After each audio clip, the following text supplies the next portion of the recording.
Good morning, everyone. My name is Jeroen Groot. I'm from the Farming Systems Ecology Group of Wageningen University, and I will basically sketch the context in which the analysis of hot and cold spots for scaling out agroecology and agroecology initiatives will be explained. Agroecology-TRANSECT is a Europe Horizon project co-funded together with some other organizations in the UK and Switzerland. And it focuses on farming that is, on the one hand, providing livelihoods, so socio-economic benefits for farmers and other members of the value chains and value networks, mitigating climate change and improving biodiversity. Those are also aspects that have been explicitly mentioned in the call to which this project was registering. These focus points also align with agroecology, and agroecology focuses on natural processes, ecological principles, and integrating them into farming, and also to build on socio-ecological feedbacks that help the development of this kind of sustainable farming practices. And in the end, the goal of the project is to support the outscaling and upscaling of agroecology as a future way for sustainable farming. The project is structured into work packages, and here is a brief overview of those work packages. And I will just briefly touch upon them again, just to show you the context in which this work is being done and where it is positioned in a larger whole. So we have a work package on project management, and then the second work package is more on improving the understanding of agroecology within Europe. And that focuses on how do we conceptualize agroecology and also what are thus far the perceived or found benefits of agroecology. And then there are two work packages that work with case studies. Those are work packages number 3 and 4. There are 11 case studies. I will go a little bit deeper into that in one of the next slides. And in work package 3, there is action-oriented research going on. Also, on the one hand, analyzing the process of development of agroecology, but also supporting that process. And in work package 4, it's more evaluation exercise going on for multi-criteria assessment of the different case studies. Then in work package 5, the project is broadening to other initiatives by characterizing a larger set of initiatives within Europe that focus on agroecology and looking for opportunities to scaling out. Work package 6 focuses more on the upscaling. I will explain also the difference between scaling out and scaling up in a minute. And then work package 7 is on communication and dissemination of the results. In this webinar, we will focus in particular on work package 5 and a specific task within that work package. The conceptual basis of a lot of the work that's going on within the project is shown in this figure. So we see 3 colors in this graph, and so they relate to 3 different levels of innovation that's happening. Let's start in the center, the socio-technical regime. That is the system of institutions and all kind of entities in the socio-institutional network, let's say, that support innovation. And so that is related to businesses and industry, policy, technology development, etc. And the little arrows that you see there is all kind of different practices that are sort of mainstream. Below that, you see niche innovation. So those are sort of new practices that are being tried out, maybe very locally, but that may have potential to be adopted within the mainstream. So that is that anchoring that you see there. So then something that has been tried at a small scale is being recognized and adopted and further supported and also advised and used in a broader context.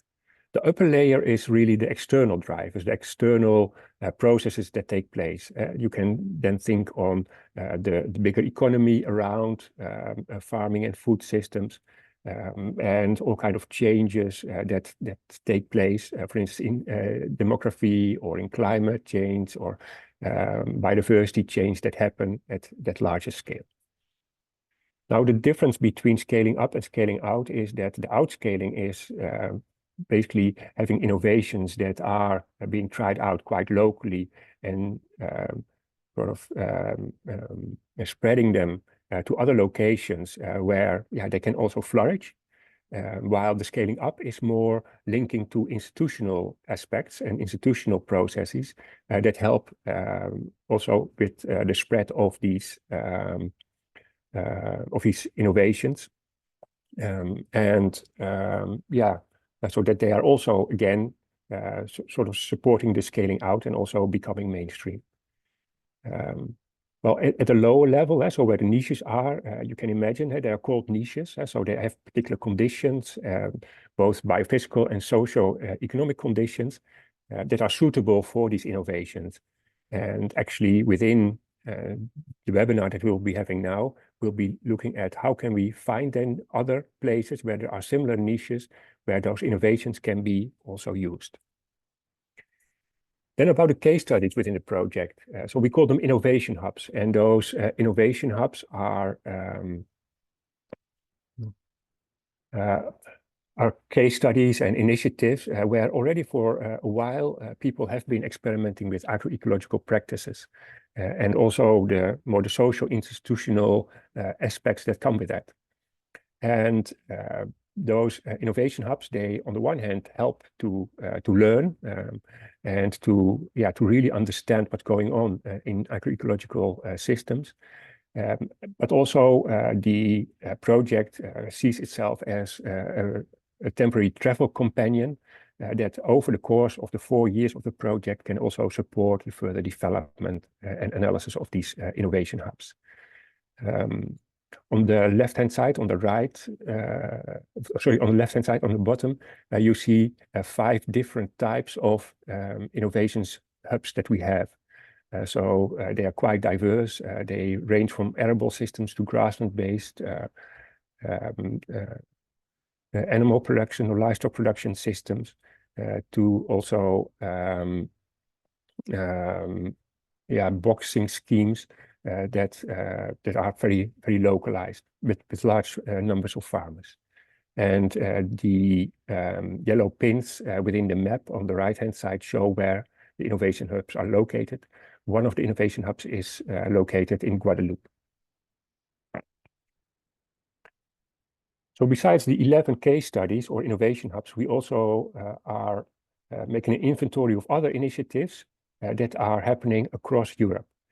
And an inventory has been made in task 5.1, that is, to find almost 100 different initiatives that are active in this field and that have experience and have been working on the different biophysical and socio-economic conditions.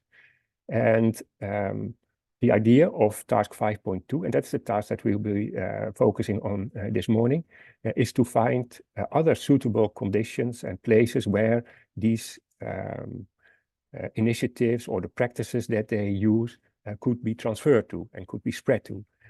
And that's what we call the hotspots and the cold spots. So hotspots being the places where that are promising for particular practices and innovations, while cold spots are maybe not so suitable.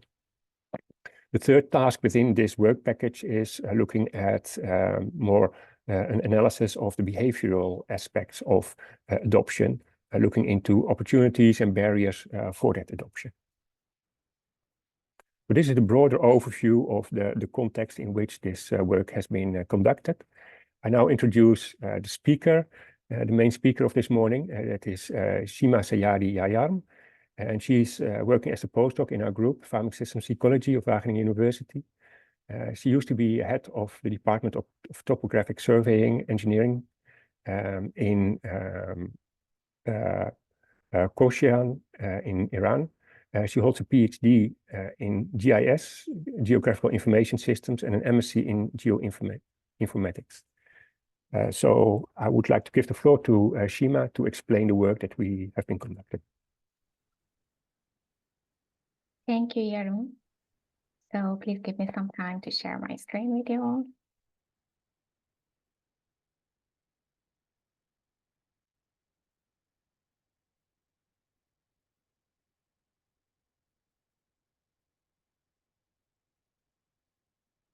So good morning, everyone, and welcome to this webinar. Today, I'm so excited to share with you the step-by-step procedure, the results and the insights from our research study, especially focusing on a GIS-based multi-criteria land suitability analysis, which identifies the areas across Europe presenting the best or suitable conditions and locations for implementing the agroecological systems. Within the framework of Agroecology-TRANSECT project, the work package 5 plays a very important role in advancing our understanding of conditions for scaling out agroecological system across Europe. Indeed, it tries to identify a large range of dynamic agroecological systems with different biophysical, socio-economic, and behavioral factors. To achieve this work package has 3 different tasks. However, today we will be focusing on task 5.2, which is dedicated to identifying the recommendation domains which are more suitable for dynamic agroecological systems as hotspots and cold spots across Europe. Here, recommendation domains refer to the areas, locations, regions having similar biophysical and socio-economic characteristics. This type of similarity suggests that similar initiatives might be successful there as well. The other key concept which you can see here is dynamic agroecological systems, which we term DynAEs. Are any kind of initiatives that implement or support anyhow the agroecological practices at agroecosystem level, such as research activities, farms, farmers network, or labs. And in this research, the hotspots mean the areas that are more suitable for adapting or scaling out a specific agroecology practice. While the cold spots refer to the areas where, because of their biophysical and socio-economic characteristics and features, are less suitable for the same practice. Like any other research project, a literature review was done for this task, which really supported us in finding out the most suitable and the most common methods and approaches for the same or similar purposes. And then we could make a connection between the best approaches and the main objective of our study. And also, it could help us identify and examine the essential and suitable sets of data sets and variables.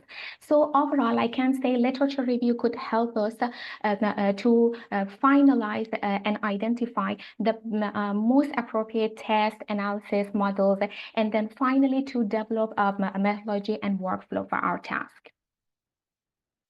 This map shows the study region covering Europe and the French West Indies. As you see, the research explored such a vast and big area, having diverse climate, landscape, and of course, social factors. Considering the literature review findings and the main objective of our study, we could develop a multi-processed framework or methodology wherein the statistical analysis and different types of spatial analysis using GIS techniques and methods were applied in. So let's have a closer look at each phase step by step. But just remember, in this analytical framework, the output of one phase is the input of the next phase.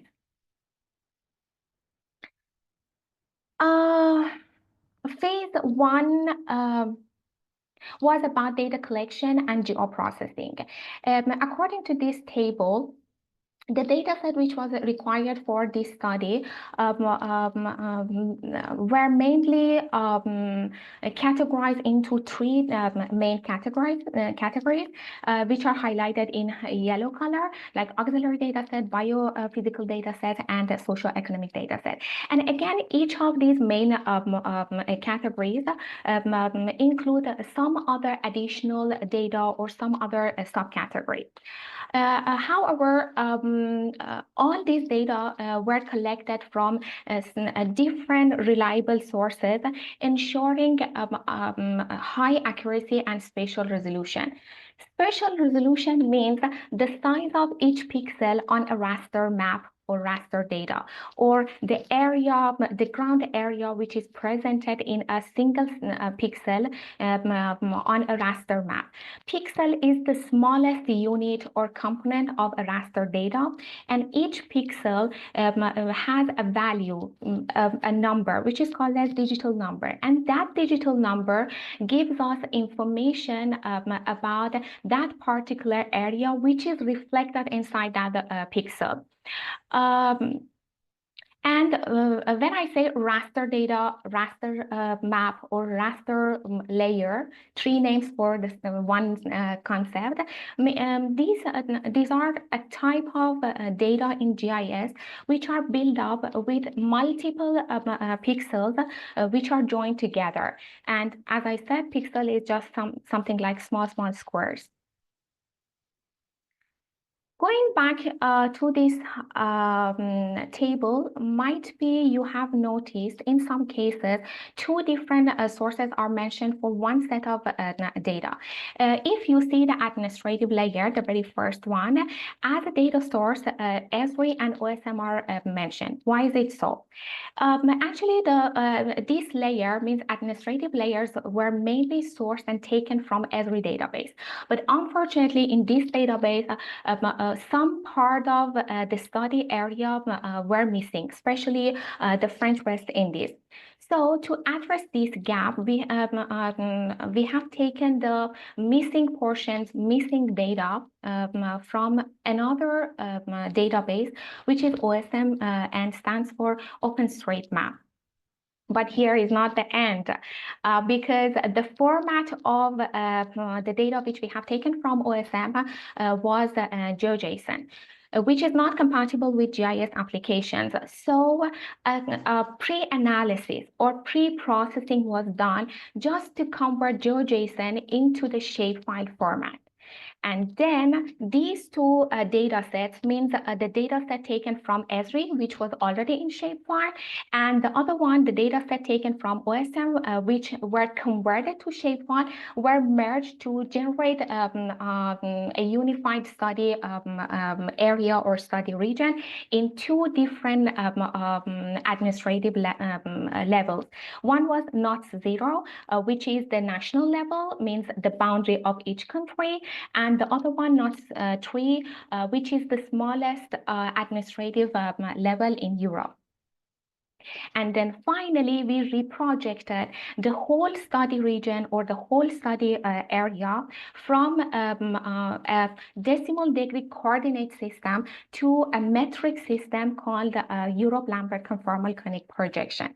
And projection is nothing but a method which transfers the Earth 3D surface onto a 2D two-dimensional plane. So through the example of administrative layer, you came to know after collecting the data and before moving forward, all these data sets went through different types of pre-analysis or pre-processing, such as merging, mosaicing, masking, reprojecting, as and when required, just to process the raw data and make them ready and suitable for the next phase.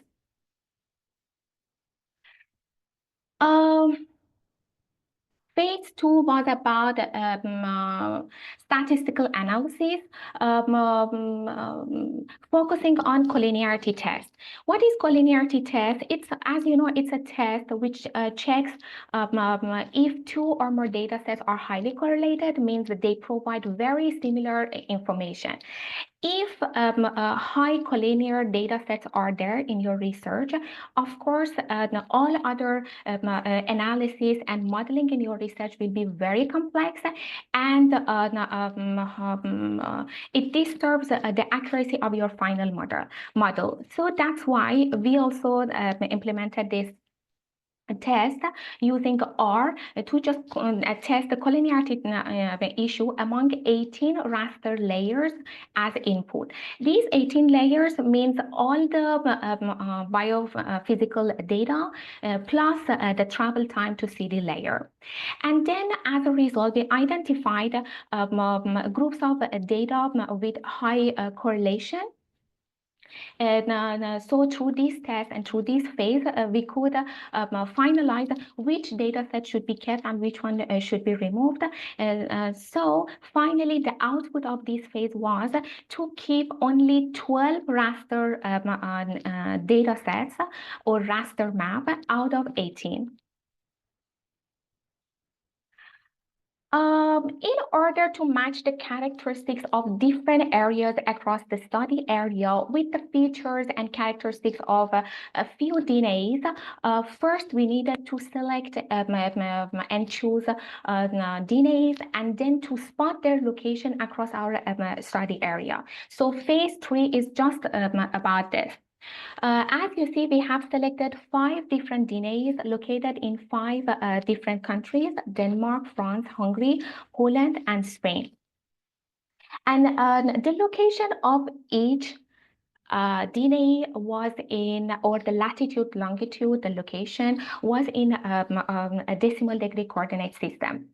As I told you, it wasn't a suitable coordinate system for our study. So again, another conversion analysis was done just to convert them to a metric system, which was the Europe-Lambert. And then using the converted latitude and longitude, we could spot the location of each DynAE within our study region as a point. And then using proximity analysis, we could generate a buffer zone around each DynAE. This map is the final product of phase 3, which shows the geographical location or distribution of all these 5 selected DynAEs across the whole study area.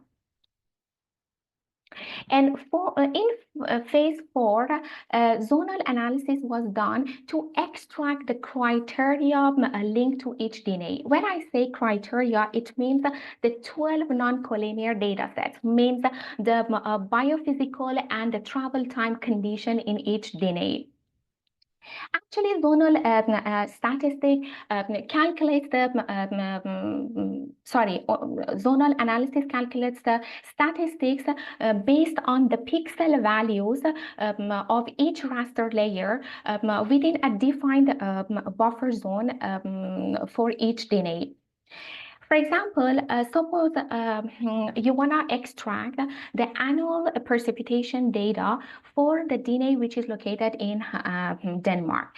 So zonal statistic will be performed on the annual precipitation raster map or raster layer, which you see here, focusing on the buffer zone which is around the DynAE of interest, and in this way it can calculate the maximum and minimum rate of annual precipitation for the area which you were looking for. Or another example, to extract the slope for the same DynAE, the same analysis, means zonal analysis was done on the slope layer, but focusing on the buffer zone around the DynAE of interest, and it could calculate the minimum and the maximum slope for the same location as a percentage. So the same analysis was done on all 12 data sets just to find out the criteria or the condition of biophysical and travel time in all 5 DynAEs. And as you see here also, the result of this analysis was in the form of Excel format.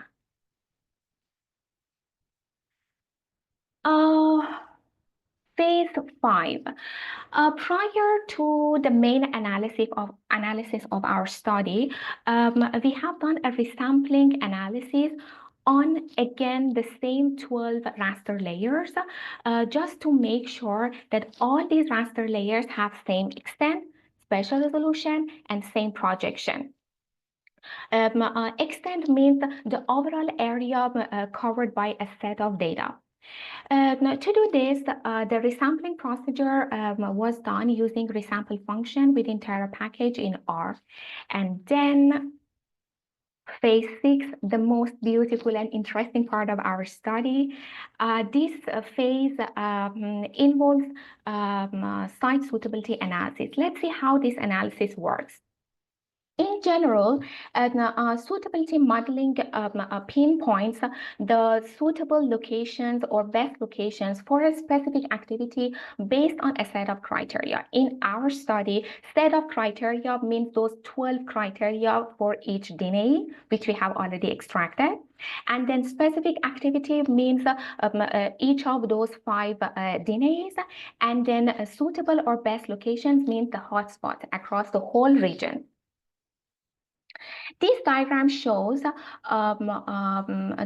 workflow of suitability analysis. In the first step, always we need to define the goal of study. In our case, the goal is to find the hotspot and cold spot across the Europe for scaling out the dynamic agroecological systems.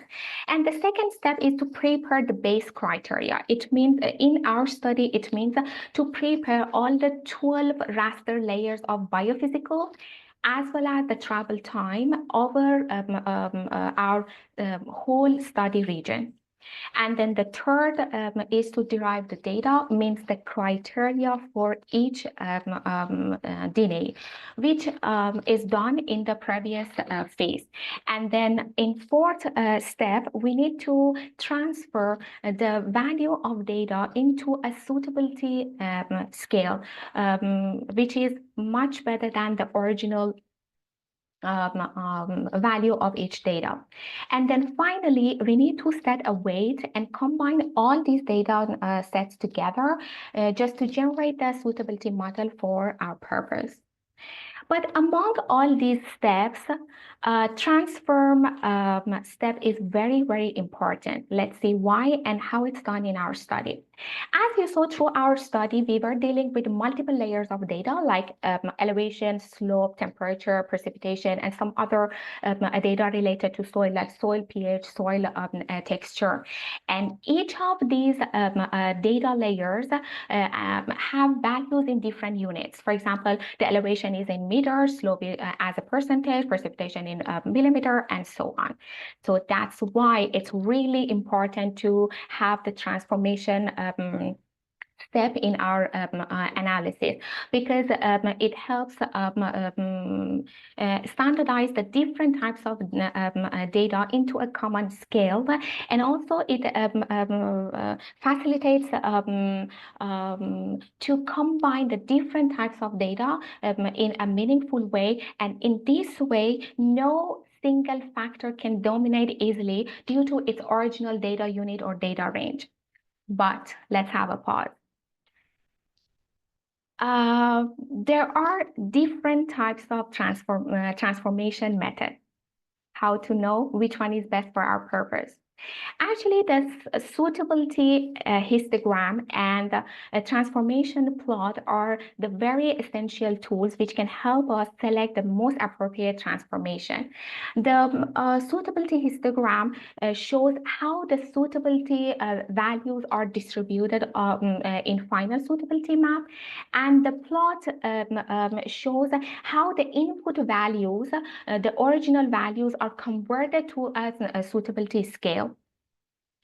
So we have investigated and studied the histogram and plot for each set of data through the different transformation method. And then finally, we came to know it's better to use unique categories for soil texture, range of classes for travel time, and the continuous method for other data sets.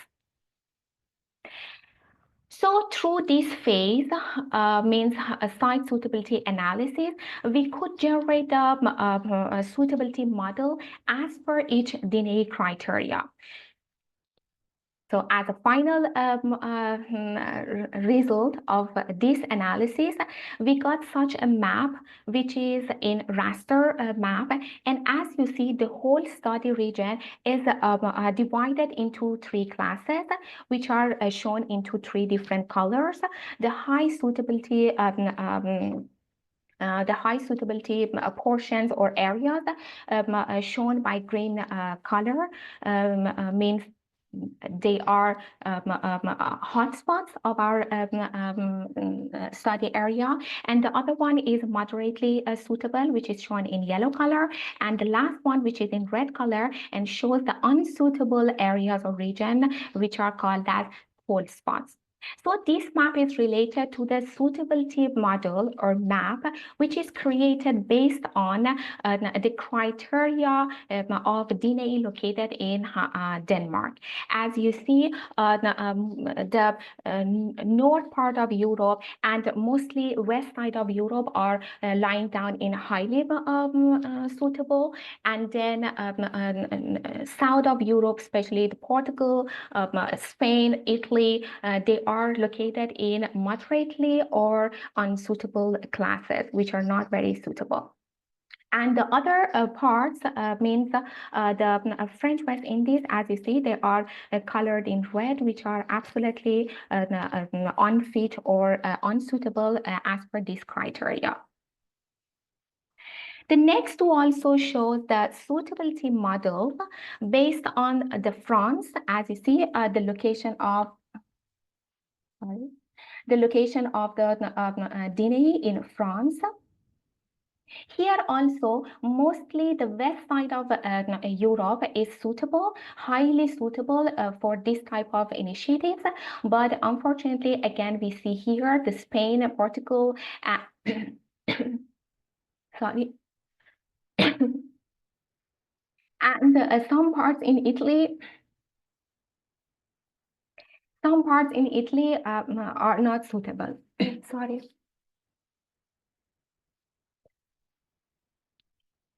And again, based on the criteria which is going on in the France DynAE, all French West Indies are located in red color, means they are cold spots. And let's have a look at the suitability model based on the criteria which is going on in the DynAE located in Hungary. Here we can say mostly all part of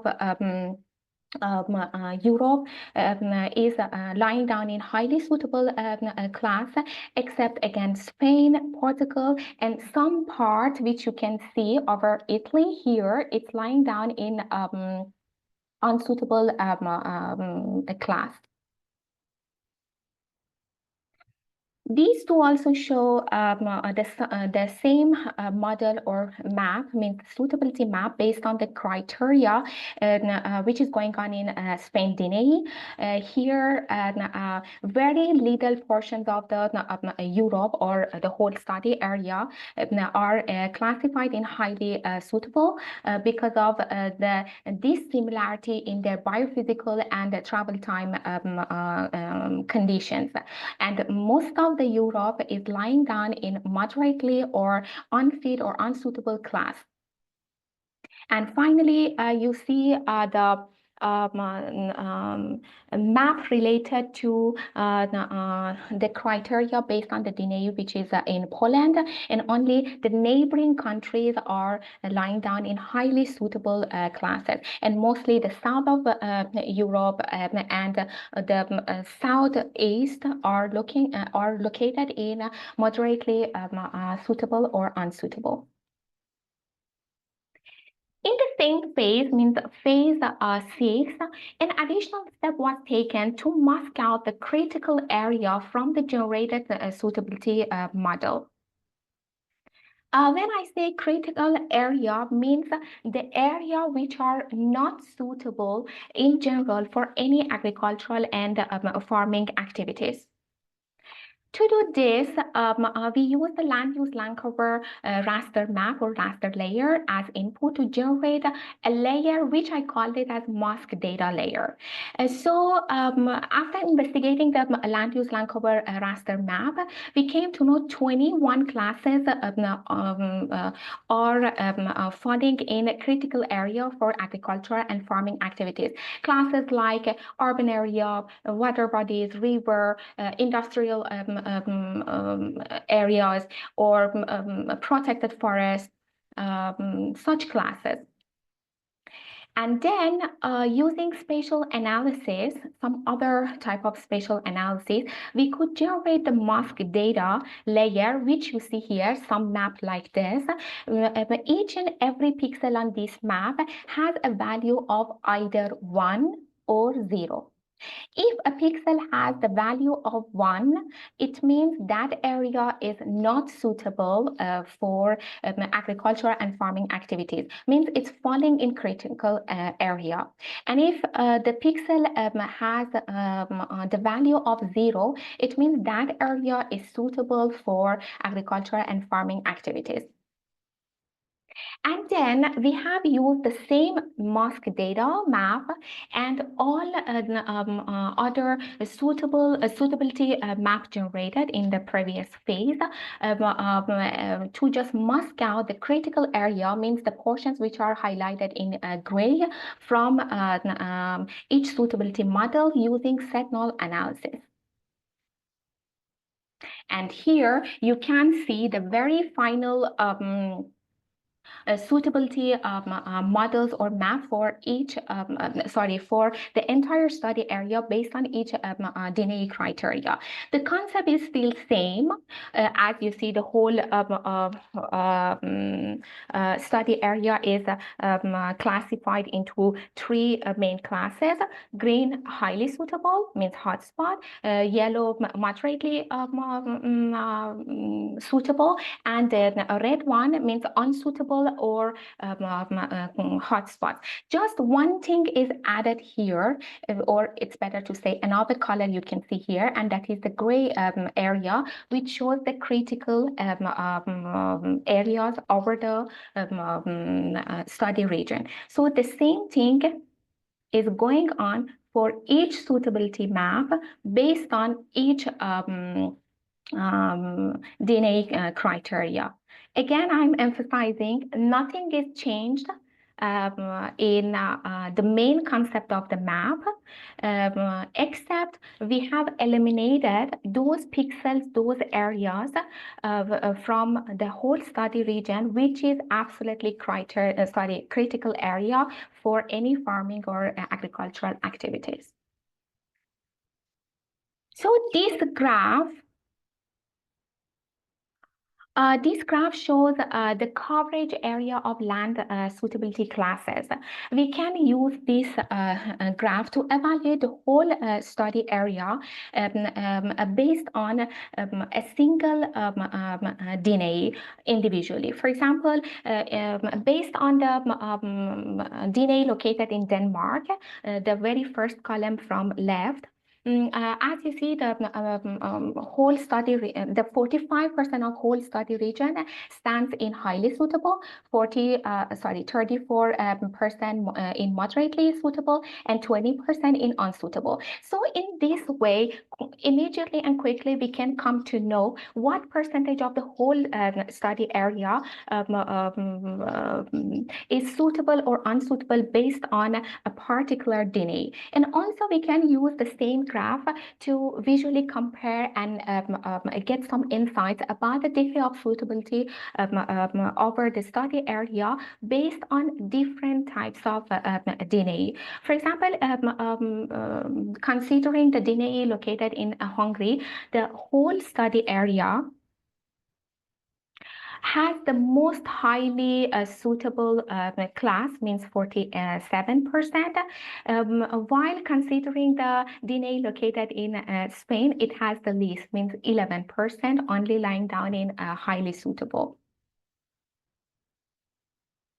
In phase 7, we generated an impact-based spatial targeting index. Actually, this map really helped us to explore where social economic conditions are similar to those around each DynAE. So through this map, actually, we could find out the similarities or dissimilarities in terms of socio-economic conditions between each region and the selected DynAEs. So to do this, we have used the socio-economic factors or data to generate this map. But here also we needed to convert the numerical format of these data sets into the raster layer, and then each raster layer went through geoprocessing analysis just to adjust the extent, spatial resolution, and projection. And then finally, once we got the proper set of socio-economic conditions, like the fertilizer, like the irrigation system, labor availability, farm size, farm type, then we used weighted overlay analysis to just make that targeting index map. And here, I would like to tell you that we have given equal weight to all impact factors, because finding out the exact weight for each raster layer of socioeconomic per not 3 regions, which it's 1,000 plus NOTS region across our study area, needs interview and consultation with concerned people like farmers, researchers, or stakeholders to just understand their priority. So of course, considering our vast and large study area, this process would be very challenging and time consuming. That's why we have given equal weight to all the impact factors. And then as a result, we got such a raster map, which we call it as IBSTI map. And according to its color gradient region, we can see how the socio-economic impact varies over the whole study area. The red color here shows the hotspot. It means it has a big or a high value of socio-economic impact, and the cold spot, which is shown in dark blue or purple shade, means they have the smallest or lowest socio-economic impact. Although each and every pixel on this map, on this data, carries a value which tells us about the socio-economic impact in that particular area which is reflected in that pixel, but it's a bit challenging and not very convenient for everyone to extract and use that exact value. That's why the phase 8 was developed. This phase is actually dedicated to extract the socio-economic index or score for each NOTS 3, as well as all 5 selected DynAEs. To do this, we have used the cross-tabulated analysis. This analysis was done using 3 different sets of data, once using the IBSTI map and the selected DynAE location. And in this way, we could find out or extract the the score or index for each DynAE, as you see, it's displayed in this graph. And then another time, using the same map, means IDSTI map and the NOTS3 administrative level. So as a result, each NOTS3 boundary was assigned with a score showing the socio-economic condition there. I can say in general, a higher value shows more potential impact of scaling out a particular agroecological practice.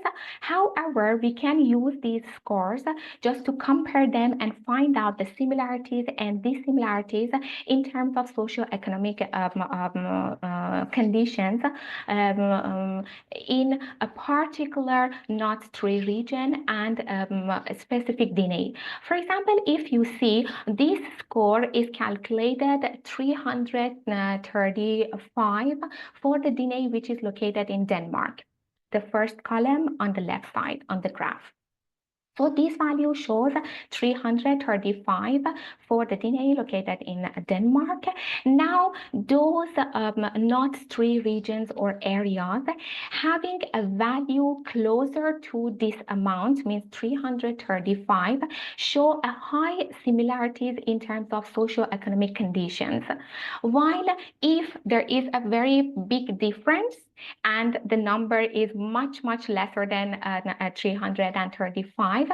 So of course it shows a big dissimilarities in terms of socioeconomic conditions in that particular NOTS3 and the DynAE located in Denmark.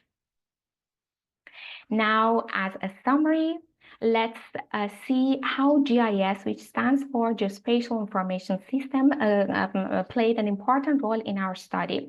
Initially, GIS processed the collected raw data to do some geoprocessing or pre-analysis on them and make them ready and suitable for the whole study. And then GIS used the processed data as input to either create maps, like how you saw we have created the administrative layer map. We created the map of data mask, how we could manipulate the land use land cover to get the data mask layer, and so many other maps. And also it could help us to model, means the models which we created related to suitability degree or the socio-economic conditions over the study region. And also, GIS could help us to evaluate the various scenarios, identify the patterns and data and trends among our data sets, visualize the data sets, and also produce the communication materials such as maps, tables, graphs in a very simple way, which everyone is able to interpret and understand what exactly that set of data is trying to convey. So as you saw, the suitability maps and the IDSTI values or map are the very final GIS products for this study. These products can be used as a decision support tool for decision makers, policy makers, stakeholders, researchers to target the areas that need more attention and support, especially in socioeconomic conditions and agroecology practices. And also it helps them to understand which regions are already thriving. So I can say GIS products of this research provide us with some information that can be used in promoting the agroecology practices across Europe. And here is the end of my presentation. And thank you for your attention, everyone. Thank you, Shima, for the presentation. That was a very rich presentation. Yeah, and just one thing which I would like to say, although any project which is related to GIS looks like very complicated. One analysis after the other one, a number of analyses before the main analysis, and a very complicated workflow you can see. But the beauty of GIS is here that at the end it gives you a product which is really easy for everyone to implement and to understand it and take the information as per their need. Yeah, thank you. Okay, thank you. That's really good to know. Good addition. We can go now to the question and answering session, and of course we can start with some clarifying questions, and there are already some questions in the chat. So I will put them out there. So to clarify, there was a question from Anda Adamson about the suitability of what and for what. So Anda indicated that she came in later, but maybe you can repeat what the suitability is about, Shima. Yeah, the suitability, as I told you, it means how similar that area is in two terms. One is the biophysical conditions, and the other one is the socio-economic conditions to the DynAE which you have in your mind. For example, you want to see if the location where you are right now is very similar to the DynAE which is located in Denmark.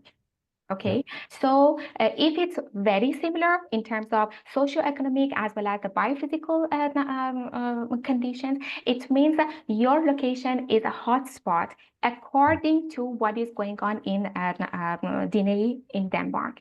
If there is very little similarities and it's more towards dissimilarity, so of course it's called as cold spot. Yeah. And so DynAE is an initiative on agroecology, where particular practices are being used, or particular social dynamics are ongoing, or particular organization structure is there. And so we look at to what extent that is sort of transferable to other places within Europe from that place that you mentioned. Another question for clarification comes from Hendrik Haugard-Nielsen and is about the travel time category. What does that exactly entail, that category of travel time? Yeah, as I see here, how do you define a city in your, okay. We have gotten the layer of travel time to cities from Eurostat, which shows the travel time as per the hours. Yeah, as per the hours. Of course, this type of data also gives us some insights about the access to market, which that one is also a very important factor when we want to study such aspects like agroecology systems. So as I said, we have gotten that one from Eurostat, which is as per hours. And yeah, and Bertrand also has a question regarding this layer. So how do you define a city in your travel time to the closest city? What is a city? How is that defined?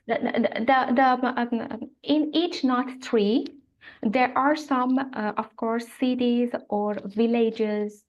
When I say travel time to city, it doesn't mean only the city. Yeah, the name of the file is just like that. So it means the settlement, the one settlement to another settlement. What is the travel time? Yeah. But a settlement can be very small and very large. Yeah. It can be. Yep. It can be very small. It can be very large. It depends what is going on in each knot tree. Okay. And then there are some more questions that are going a little bit beyond what's happening now, what you have presented, in the sense that Hendrik Haugard-Nielsen has the question of how these findings would be transferred to the respective innovation hubs. I think also that refers to the DynAEs basically.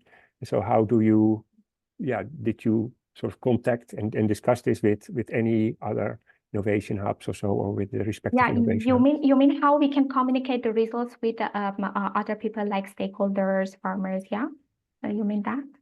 I didn't. Maybe Henrik, you can. Yeah, no, I was just thinking directly. I mean, for instance, I'm from Denmark, and you have very nice data from Denmark, and you work with Denmark as a kind of a case. So I was just wondering whether you are in contact with the Danish Innovation Hub, just to explain your findings, or I also have added another question on verification. So kind of a verification where the Danish Innovation Hub manager could say, okay, this is correct, or I find this a little bit out according to real world whatever situation. So it's just a brief answer Thank to you. that. No, unfortunately, till now, I was not in direct contact with the concerned people in each, country, especially let's say the countries which I have taken the DynAEs for this study. But it's a very good vision because here is not the end of this task. Of course, the outputs should be speak out, especially for those who can take some advantage, and they can use it in a very positive way in their field. Now we should see how we can do it. Yeah. Mm-hmm. Yeah, I think that's part of the ground truthing that has to take place, and indeed that it will be important. And yeah, in some cases maybe straightforward, but in other cases more complicated. Then also from Bertrand, a few questions. Now you have combined 12 different layers, and you have basically given them equal. Did you? That is for the biophysical data. Did they also receive an equal weight? And should you give particular factors maybe a bit more weight? For instance, if it comes to climate or so, is that something that's feasible? Or? Yes. Because again, another beauty of GIS, when you have all your data sets ready with you in the form of especially raster. So now it means you have done most of the analysis. Okay, the most difficult part is to prepare the data set. Now I have the data set. Till today, we have given equal weight, okay, to get those suitability degree. But if today we want to change it and give the appropriate weight, so we can go through some interviews, some consultation with concerned people, and find out their priority, because they are more experienced when they are working there actually on the field, and then it's just the matter of changing the weight and again combining. Means we need to repeat from step 4, transform again, and then give the proper weight to them, then combine and generate the map. Yeah, it's not very difficult. Yeah, and it's not very time consuming. The technical part, just the most time consuming process is that interview and consultation. Yeah. And another question from Bertrand was if you have data that is different in, let's say, in local sense. So some data can be very localized, for instance, the presence of hedgerows or the soil characteristics, while other have a more a wider significance, like the socio-economic conditions is often over a wider area. Do you have to take care of that, or how do you take care of that, or is that important to take care of? Up to what level? I didn't understand exactly up to what level they are asking, because whatever data set we have used for this study, it's as per not 3 administrative level, means the smallest administrative level in Europe. So it was not 3. For a second, I was recalling. So up to what level you mean? Up to what detail? Bertrand, do you want to further clarify? Yes, it's just a question to understand the power of this analysis. Because if I'm a farmer, I know that my farm has a number of other characteristics that you did not account for. For instance, I know that my soils are very shallow, and that, for instance, it increases the vulnerability of my grassland to summer droughts. And there are many other characteristics beyond those you summarized in your 12 layers. Yes, yes. And I'm just wondering if you already have some elements to discuss what you already put in your analysis and which other factors you don't have. And it's just a way then to better understand the potential of what you did for a given farmer who also has some additional criteria.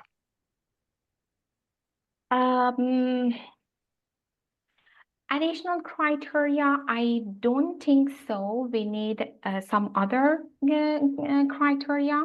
Again, I need to just say the criteria means those biophysical and socio-economic conditions. As of now, you saw through this study, we have selected those 5 DynAEs. But if someone is requesting, okay, I want the same analysis as per the DynAE, which is located in some other country. Okay, so that one is also possible for us to do because we have the base, a very rich data set we have. We just need to identify and find out that location of the DynAE of your interest and continue the rest of the analysis to get the suitability model for the DynAE which you are looking for. One is this one. And about the level of detail, level of local data, I can say the data sets which we have is showing 1 kilometer into 1 kilometer on the real field.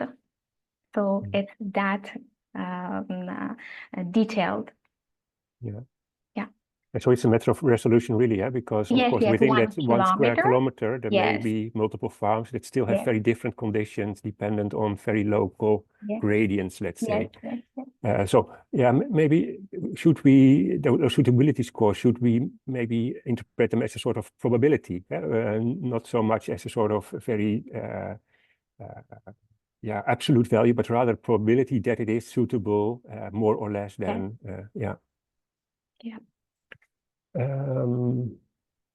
Then there's a question also from Anda. So DynAEs are good practices in applying agroecological practices. Which practices are used as proxies? Are there different ones for each DynAE? So yeah, I think the question is, what are the differences between the DynAEs? Are they quite similar, or are they very different in their practices and approaches, etc.? Yeah, this one is started in much detail by team which is working on task 5.1. But through the communication which I had with them, I came to know overall, all these DynAEs, which at least I have selected for my study, they are working on some practices towards reducing the chemical fertilizers, improving soil health, ensuring the animal health, make sure that they have balance in the biodiversity, especially the natural on-farm biodiversity. So more or less, yes, they are practicing almost the same practices, but for more details, it's better to have a contact with colleagues who are working in the task 5.1. Maybe Marie-Hélène, do you want to add something there?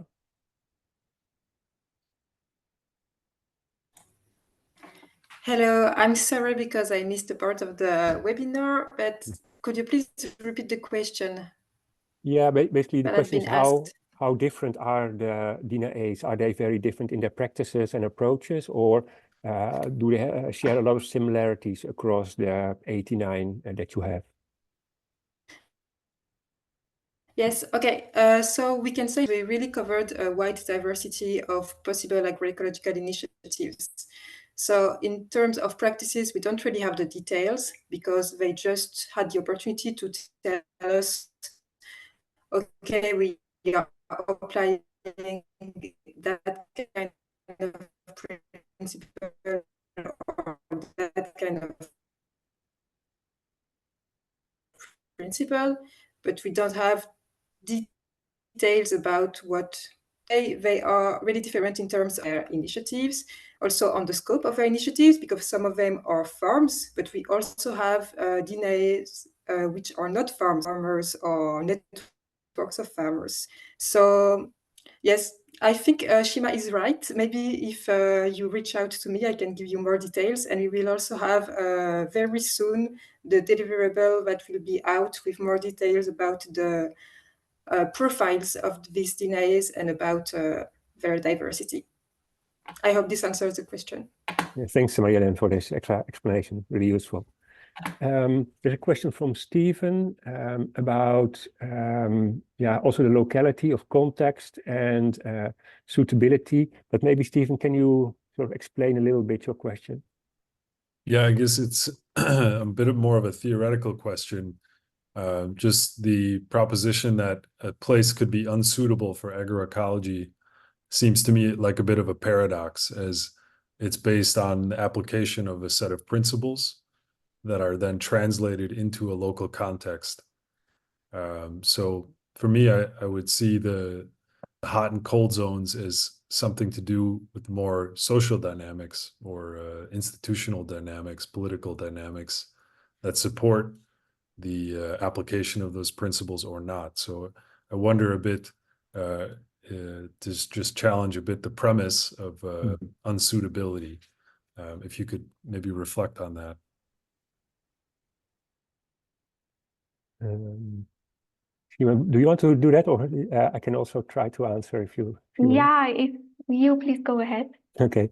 Yeah, I think so. It's not about suitability in general for agroecology, but for particular practices or particular initiatives. And to maybe give a very simple example. So if you are in an area that is really dominated by grasslands, etc., then you may have some livestock there. Then livestock-oriented practices are suitable in that location. While if you are comparing that then to an area where arable cropping happens a lot, those practices are probably not directly transferable, let's say.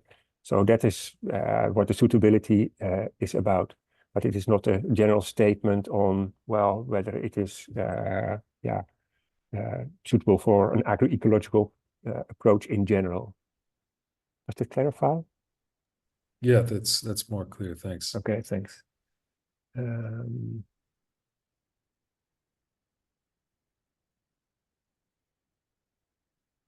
Bertrand is asking,